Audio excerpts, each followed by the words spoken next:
29 जनवरी 2024 को दिल्ली सरकार, अरविंद केजरीवाल जी की सरकार ने अपने कैबिनेट में एक नई सोलर पॉलिसी पास की। इस सोलर पॉलिसी को देश की शायद सबसे बेहतरीन और प्रोग्रेसिव पॉलिसी के तौर पे सराहा गया।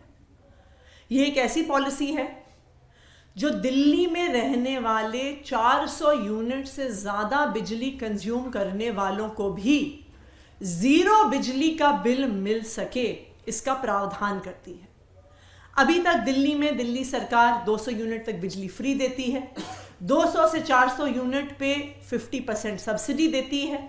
लेकिन ये पहली बार एक ऐसी पॉलिसी आई जिसके माध्यम से 400 यूनिट से ज़्यादा बिजली प्रयोग करने वालों का भी बिजली बिल ज़ीरो हो सकता था। तो स्वाभाविक बात थी कि दिल्ली के लोगों ने इसका स्वागत किया, इसके प्रति बहुत उत्साह बना। जब से मुख्यमंत्री जी ने इसको अनाउंस किया, उसी दिन से हमें फ़ोन आने लगे, व्हाट्सएप आने लगे दिल्ली के अलग अलग हिस्सों से कि हम कब से इस पॉलिसी के तहत सोलर पैनल लगवा सकते हैं।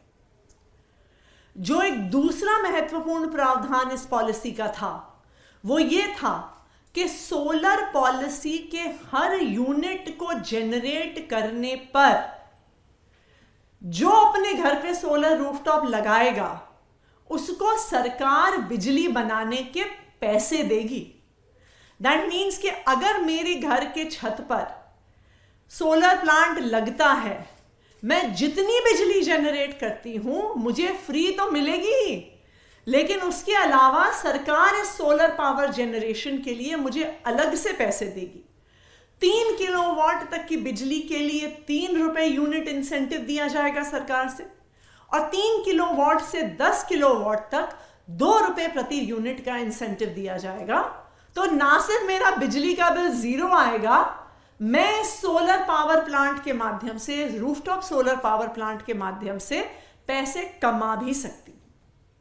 ये इतनी एम्बिशियस सोलर पॉलिसी है कि दिल्ली के बढ़ते हुए इलेक्ट्रिसिटी कंजम्पशन के बावजूद इस सोलर पॉलिसी के माध्यम से हमारा ये टारगेट है कि 2027 तक दिल्ली में इस्तेमाल होने वाली 20% बिजली सोलर एनर्जी के माध्यम से आएगी, जो शायद मेरे ख्याल से किसी भी राज्य से ज्यादा होगा।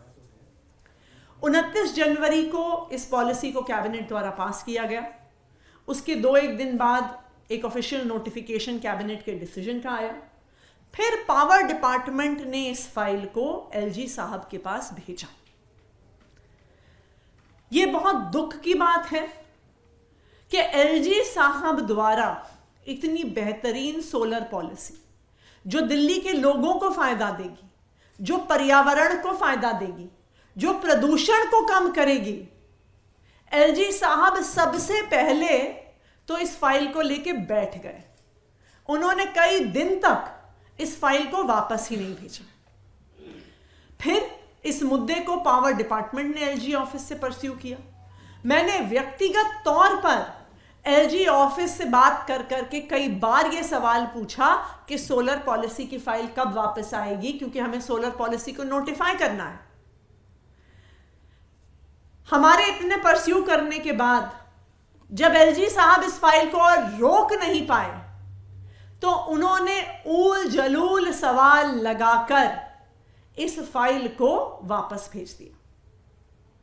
यह ऊल जलूल सवाल लगाने से, यह ऑब्जेक्शन लगाने से क्या होता है, इस ऑब्जेक्शन का मतलब क्या होता है, आप इस बात को समझिए कि अब जब अनेकों सवाल के साथ फाइल वापस आएगी, जब ऑब्जेक्शन के साथ फाइल वापस आएगी, तो वो एक अफसर से दूसरे अफसर के पास जाएगी, दूसरे अफसर से तीसरे अफसर के पास जाएगी, तीसरे अफसर से चौथे अफसर के पास जाएगी, और ये फाइल घूमती रह जाएगी। ये ऑब्जेक्शन लगाने का सिर्फ एक ही ध्येय है कि इस पॉलिसी को रोका जाए और अगले महीने आने वाली आचार संहिता से पहले इस पॉलिसी को नोटिफाई नहीं होने दिया जाए, इस पॉलिसी को इंप्लीमेंट नहीं होने दिया जाए। क्यों? क्योंकि अगर ये सोलर पॉलिसी नोटिफाई हो जाती है और अगर ये सोलर पॉलिसी इंप्लीमेंट हो जाती है तो दिल्ली वालों को इससे फायदा होगा। दिल्ली वाले अरविंद केजरीवाल की सरकार से खुश होंगे, उनके पॉलिसीज से खुश होंगे, उनको वोट डालेंगे। तो आज एलजी साहब इस शहर की, इस राज्य की सबसे बड़े संवैधानिक पद पे बैठे होने के बावजूद अपनी पद की गरिमा को भूलकर आज भारतीय जनता पार्टी की तरफ से बैटिंग कर रहे हैं। आज वो भारतीय जनता पार्टी को चुनाव में वोट दिलवाने के लिए आज वो अब हर संभव प्रयास कर रहे हैं। मैं आप सबके माध्यम से एलजी साहब से ये निवेदन करना चाहूंगी कि दिल्ली सोलर पॉलिसी एक बहुत शानदार पॉलिसी है। उससे ना सिर्फ दिल्ली वालों को फायदा होगा बल्कि उससे दिल्ली में पोल्यूशन रोकने में भी फायदा होगा। तो मेरा उनसे आग्रह है कि इस सोलर पॉलिसी पे राजनीति ना करें, इस सोलर पॉलिसी को रोकने का प्रयास ना करें, इस सोलर पॉलिसी को डिले करने का प्रयास ना करें। ये सोलर पॉलिसी दिल्ली वालों के हक में है और दिल्ली के एलजी होने के नाते, दिल्ली के गार्जियन होने के नाते ये उनकी भी जिम्मेदारी है, ये उनकी मॉरल रिस्पॉन्सिबिलिटी है कि वो दिल्ली वालों की हक की पॉलिसीज को पास करें। Thank you. आप देखते रहिए ब्यूरो मंच न्यूज। चैनल को लाइक करें और सब्सक्राइब करें।